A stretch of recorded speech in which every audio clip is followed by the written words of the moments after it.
This is United Network News with Sunny Galt, Calen, Kimberly Gogan, and our field messengers from around the world.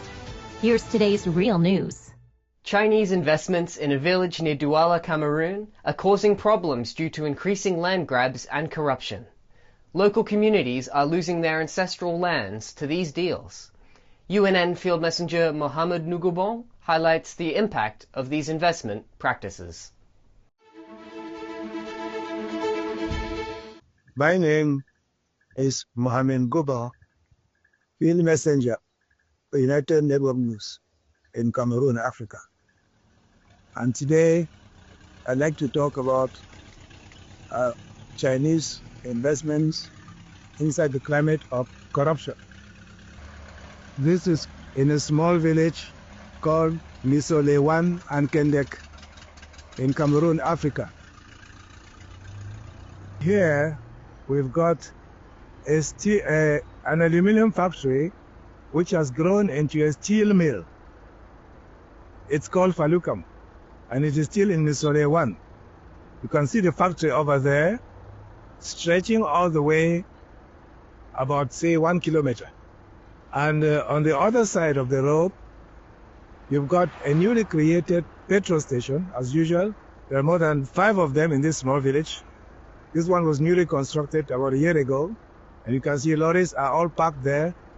Gas Afrique. I think these lorries are going to Chad with their load of gas from Douala. This is another one which is built about 100 or 200 meters long for making plastic shoes. The big hips you see there are actually waste plastic from some other branch of the factory in another part of town. And there are so many, more than 5 or 6 like this, all over the village. The certificate of ownership is a very recently updated document which people use in order to ascertain that the person actually still owns the land. The official price, official stamp in the government office which handles land tenure is 3,000 francs, which is about $6.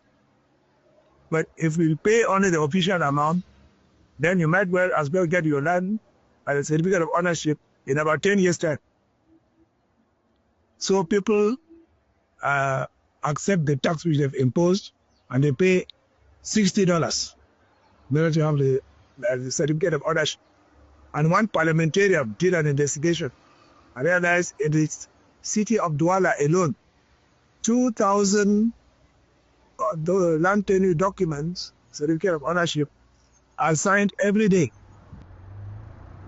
Although the Chinese invest, you have many local people who benefit from their investment. For example, in this collection of houses, you have more than 66 people who are living. And many people who are not Chinese sometimes go to take advantage of this situation in order to do something which is in violation of the rights of the population.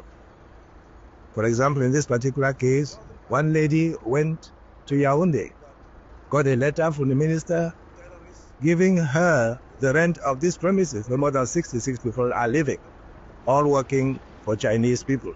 Armed police or a military type of police here, which is called gendarmerie, will come at gunpoint and force these people to stand aside while bulldozers bring down their livelihood. Meanwhile, the Chinese are landfilling the land, in this particular case to build a factory to produce baby care. Let us hope that justice prevails, real justice, not just the manipulation of the law. Corruption is the order of the day in Cameroon. Thank you very much. The Noto Peninsula in Japan faced major challenges, including a July 2024 earthquake and heavy rain in September that damaged homes and infrastructure. UNN Field Messenger Akira reports on the ongoing recovery efforts.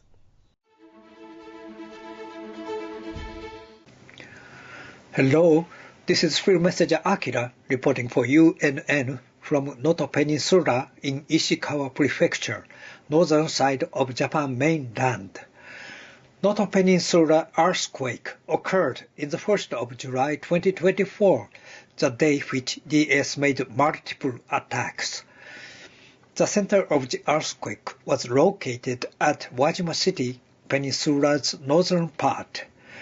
And in September, what was even worse, a heavy rain disaster occurred and badly damaged many houses and infrastructures of Peninsula's northern part.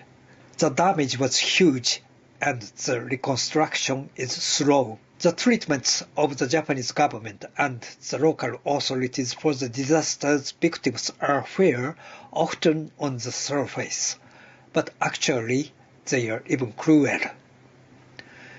And mainstream media never report this reality. Japanese government and mainstream medias don't seem to be interested in serving to Japanese people, but serving to DS agenda. It's not as if they want to kick out all the inhabitants and take over the land. This is Machino town, Wajima City. Even in ordinary winter, this town opts to be isolated by heavy snow. The flood was in September, and the central part of the town is still like this. This will be a long, long winter for the inhabitants.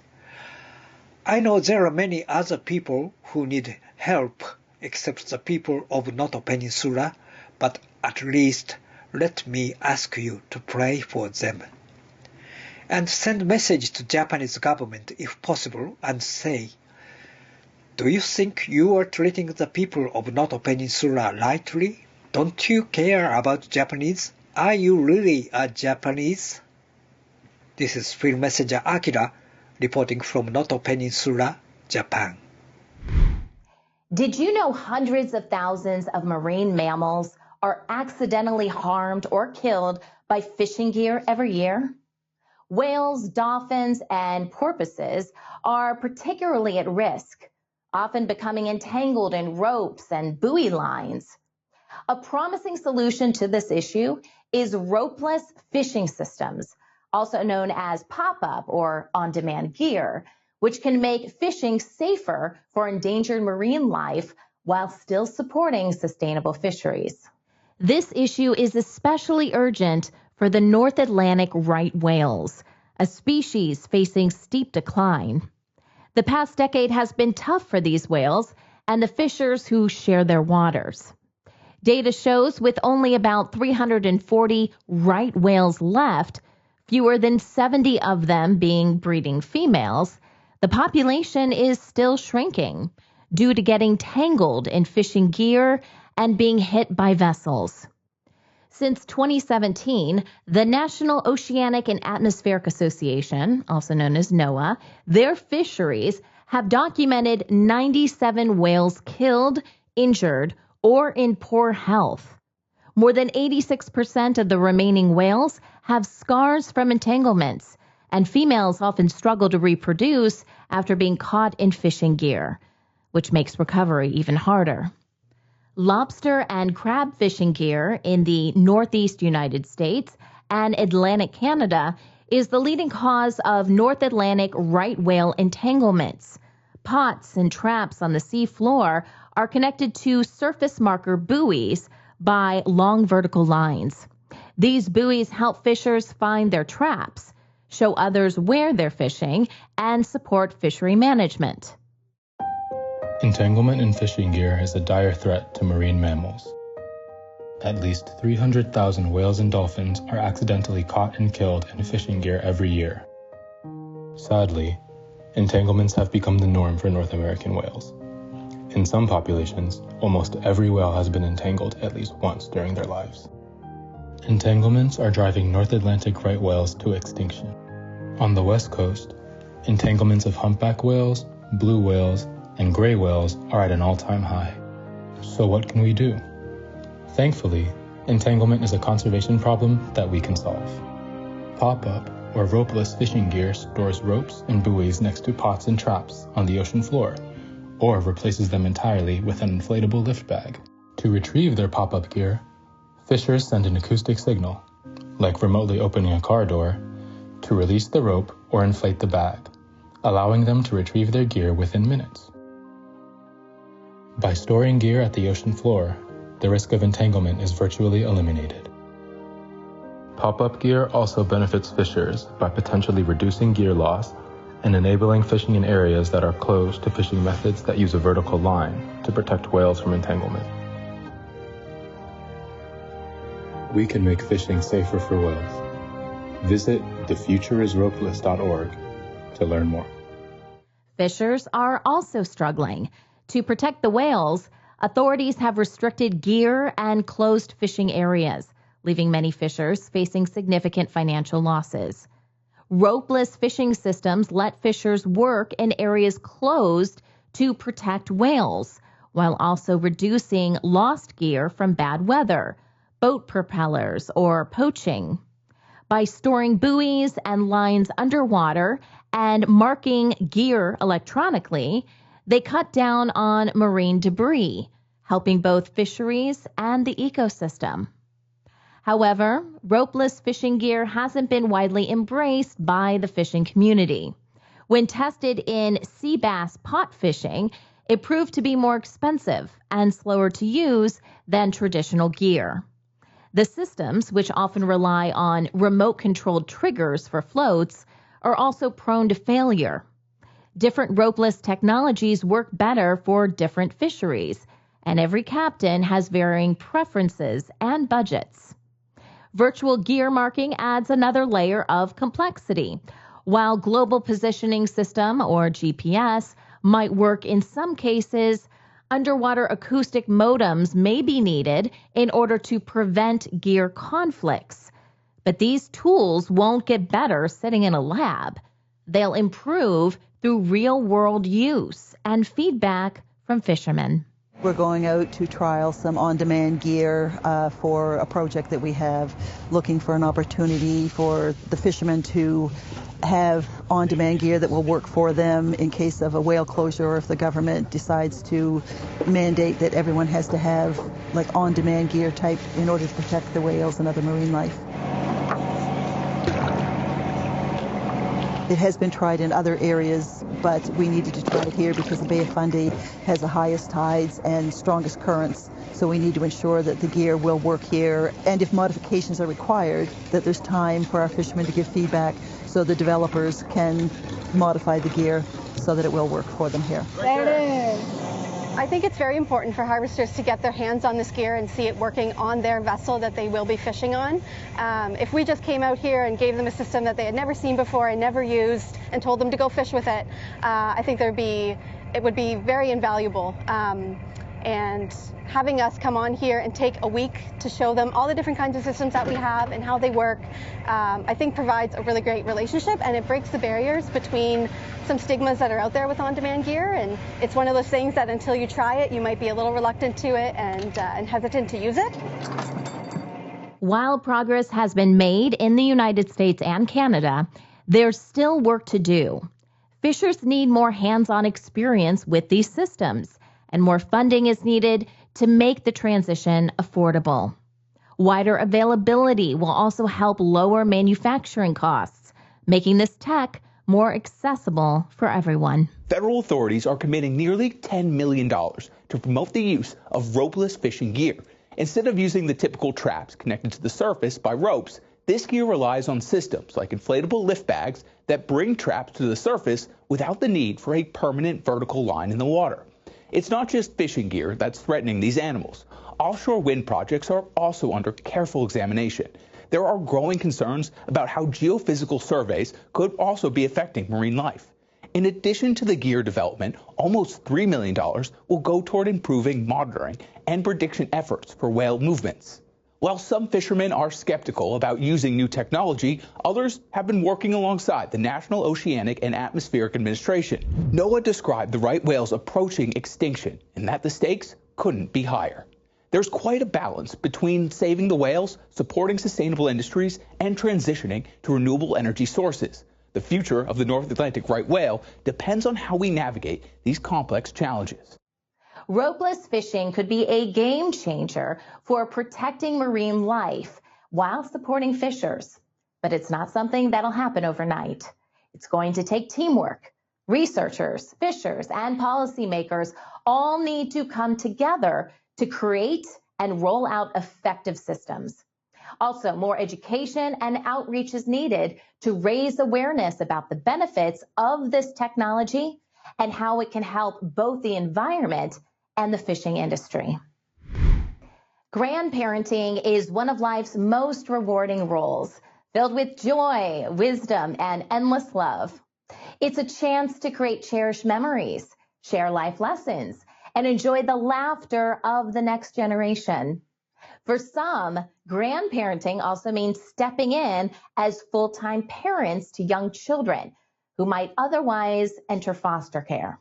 New data from the U.S. Census Bureau shows around 32.7% of grandparents living with their grandchildren under 18 are actually the ones taking care of them. Grandparents typically raise their grandchildren when parents can't due to challenges such as substance abuse, illness, incarceration, unemployment, teenage pregnancy, disability, military deployment, or even death. In many cases, they take on full responsibility for the children's care, sometimes through legal guardianship, but often informally. Grandparents face the emotional pain of their own child's absence, coupled with the constant worry for their safety. Despite the exhaustion, sleepless nights, and endless concerns for both their grandchildren and their own children, they persevere. These grandchildren depend on them, and that sense of responsibility keeps them going. They didn't have toys, they didn't have beds, they didn't have car seats, they didn't have strollers, they had nothing. It was like, you're starting all over. It's diapers and bottles and the expense of all of that. My moment of joy with this grandson is playing peekaboo, and when his first words came out of his mouth was, "I love you." The joy that brings a sparkle to my eye is when they wake up in the morning and they know they're safe and they know they have stability with me. We have to buy service dogs and special needs beds and special wheelchairs. We've bought 3 vehicles to hold a wheelchair that we never planned on buying. But it's a big strain when you just don't have the finances at all. I knew where to go get food, but the thing was that it was clear across town. The biggest joy is knowing that they didn't have to be raised by strangers, that they were still in their family. Raising a grandchild can completely change a grandparent's life and comes with many challenges. Legal issues like gaining custody or enrolling kids in school are common. Financial struggles are also tough, as limited income can make it hard to provide basic needs. Parenting can feel overwhelming, especially if kids have emotional or behavioral issues. And staying updated on modern parenting methods isn't easy. Many grandparents face exhaustion, health problems, anxiety, or depression from caregiving. Social lives often shrink with less time for friends, hobbies, or partners, leading to isolation. Family relationships can also become strained as grandparents balance protecting the kids and managing feelings about their parents. On the other hand, children raised by their grandparents can face some tough challenges too. They might deal with things like depression, anxiety, ADHD, or struggles in school. Some even feel angry or rejected, depending on their situation. There's a lot of grandparents out here raising their grandkids because their kids are in active addiction and unfit to be parents at this time. I want you to understand the mindset of those precious little grandkids. That internal dialogue that they have while they're being programmed and developed at an early age is never about, hey, what's wrong with mama or what's wrong with dad. The internal dialogue is always about, hey, what's wrong with me? Why am I not lovable enough for my mom or my dad to want to be around me and hang out with me? What's the matter with me? And then they take that into their adulthood and they attach themselves to relationships with people that are emotionally unavailable or need fixing. And then when they're walking around this world with low self-esteem and low self-worth and they're introduced to alcohol or marijuana, it puts them in a place of ease and comfort. It becomes their solution, and then the cycle of addiction repeats itself generation after generation after generation. Every family is different, so it's hard to know when grandparents raising grandchildren should get professional help. But if stress feels unmanageable, interferes with daily life, or family conflicts become overwhelming, it might be time to reach out. Family therapy can help improve communication and relationships, especially with therapists who understand the unique challenges grandparents face. Support groups are another great option, offering a safe space to share experiences, learn from others, and find helpful resources. There are also services like financial assistance, food programs, medical care, and housing support you may qualify for. If you're unsure where to start, check with a trusted professional like a caseworker, counselor, or healthcare provider. Raising grandchildren presents both rewarding and challenging aspects. There are several programs to help you raise your grandkids. Here are 6 programs to help you. 1. Temporary assistance for needy families. Provides cash assistance to families with grants. 2. SNAP or food stamps, which provides monthly benefits to families to purchase food. 3. Child support and cash assistance programs. Legal custodians may collect child support, and some states offer specific programs for relative caregivers. 4. Supplemental security income. Monthly payments for adults and children with disabilities, or those aged 65 plus with limited income and resources. 5. Social Security.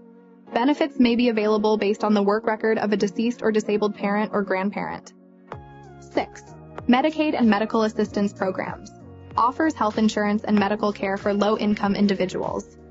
Programs like WIC also provide nutritional support for children under 5. If you're a grandparent raising grandchildren, remember, you're not alone. It's okay to ask for help and take advantage of resources that can make things a little easier. You're doing an incredible job, and your love and dedication makes all the difference in their lives.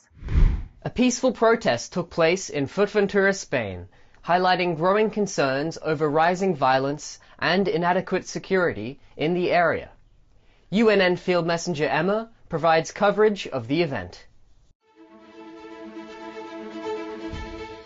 Hi, this is Emma, Field Messenger for UNN, reporting from Corralejo, Fuerteventura, Spain in Europe. This report is about more security for everyone. In my local community on Fuerteventura, the community reacted very fast when tragedy struck. A group of ladies started sending out messages on Facebook and WhatsApp, and it spread like a wildfire. The message was, meet up Sunday at 4 p.m. for a peaceful protest walk in Corralejo Centrum against rising violence and criminality and not enough security for everyone. So the tragedy was that a 25-year-old Danish tourist was fatally stabbed during a night out in Corralejo. This happened after an argument, and the victim was found with several stab wounds and died later on in the emergency room later that evening. Authorities have identified a suspect as a 31-year-old Moroccan man, and he has a history of criminal behavior and a reputation for violence in this area. So security forces intensify control at Fuerteventura's port and airport to prevent the remaining suspects from fleeing the island. The local community has been deeply affected by this incident, which has significantly media coverage, attention both nationally and internationally. Investigators are reviewing cameras. Main Street has loads of cameras, and they also gather witness statements to determine the motive behind the criminal behavior and establish the role played by each suspect. A lot of people showed up from this peaceful protest walk in Corralejo Center, and nobody wants violence and criminality. So first we gathered in the main street, and then we walked together, And the first stop was outside the local police station, where we were. There was several police cars parked outside the station, and Fuerteventura has several police forces. Like we have the National Police, the Guardia Civil, which is the military police. We have the local police, and they have different roles. But there's definitely enough police. We just need to remind them to do the right thing and to be visual when they're needed. The investigation continues. We are a touristic place. We are dependent on tourism because most of the jobs are related to tourism.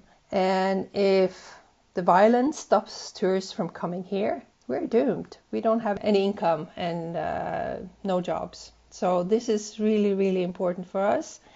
And we're so happy that the local community just took action right away and said, this is not okay. So hope you liked the report, and thank you for watching.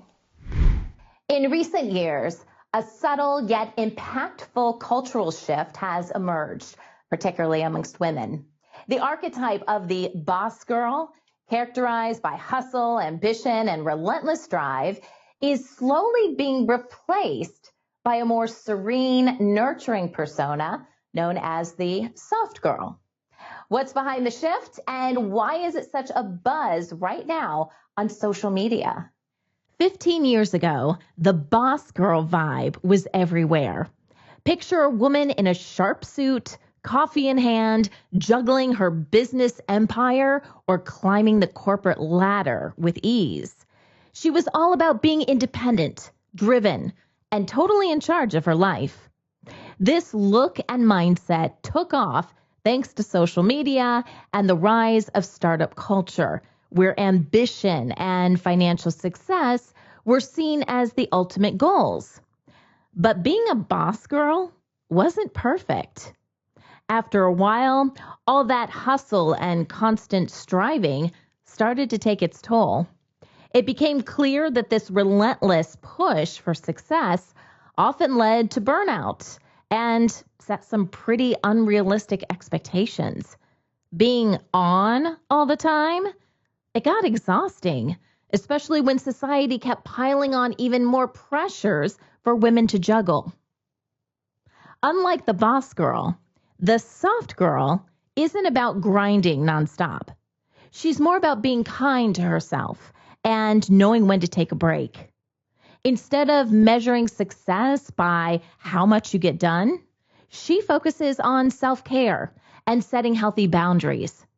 This lifestyle pushes back against toxic productivity and shows it's okay to prioritize your mental health and emotional well-being over constant achievement. Choosing to live a softer life is one of the best decisions I've ever made for myself. And what I mean by a softer life is I used to live a very masculine life. And what I mean by that is when I was in college, I was a full-time student.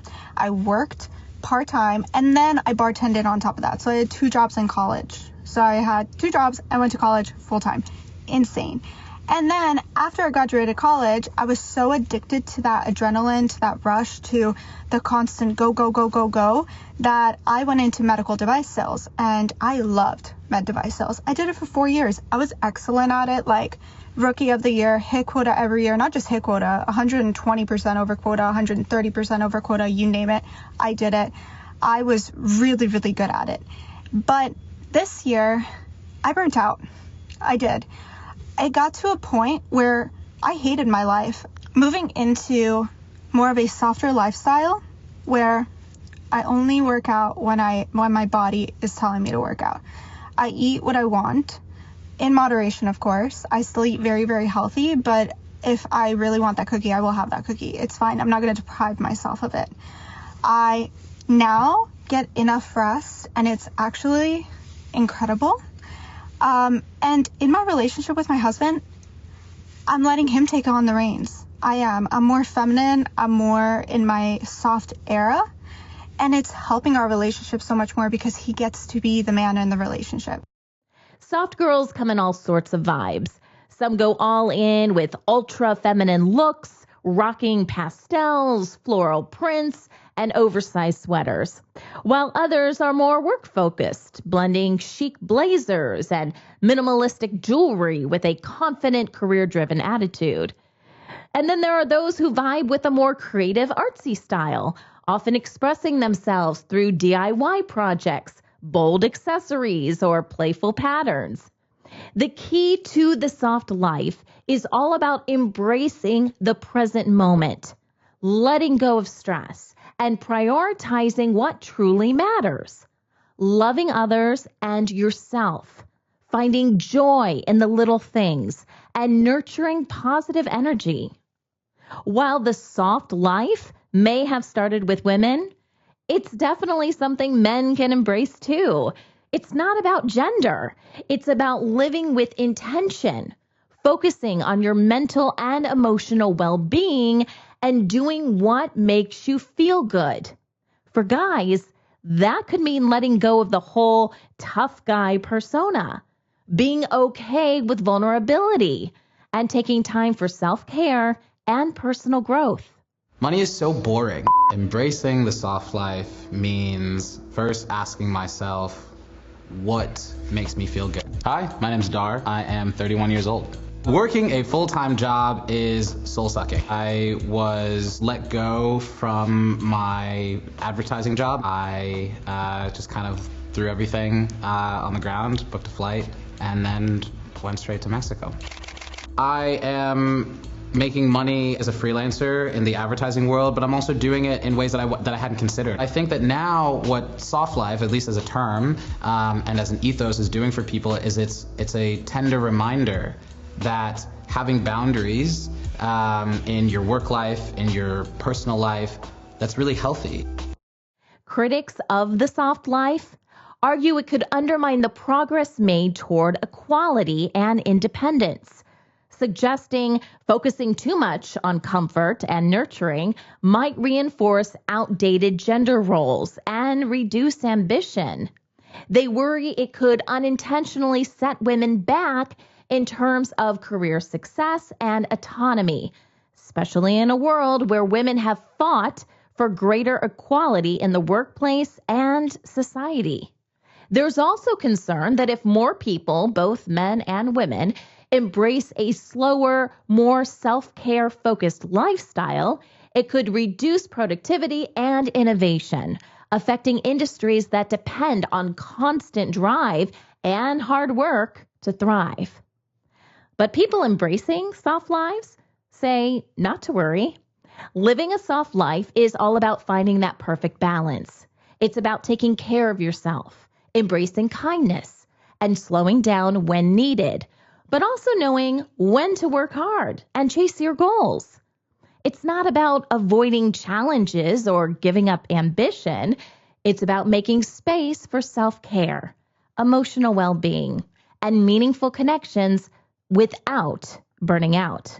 There's a lot of people online being like, oh, the hustle culture is over, like it's soft girl season or whatever. I think that you can simultaneously be hustling, but also be in a soft girl era. And let me tell you what I mean by that. I am gentle with myself at certain times of the day. I actually have it scheduled in my calendar to be gentle with myself. And what I mean by gentle is I have my workout, I have my morning routine, I have my nighttime routine. But when it's time to work, you better bet your ass I'm 100% focused on what I'm doing. I'm in the moment and it's deep work. And I think the difference is that a lot of people, like Michael said, think you have to work all these hours. Yes, you have to put in the hours, but the hours that you do decide to put in need to be completely focused on the task at hand. Whether you're embracing a more feminine, creative vibe or a work-focused, mindful approach, the soft life is about finding peace. It's about doing the things you love and being exactly who you were created to be. It's a reminder that strength doesn't have to come from being tough. Living a fulfilled, balanced life is something everyone, no matter who they are, can strive for. Are you ready to change the world? Take the next step and join our weekly Field Messenger meetings. Learn more at unitednetwork.earth. I am United Network News, And so are you.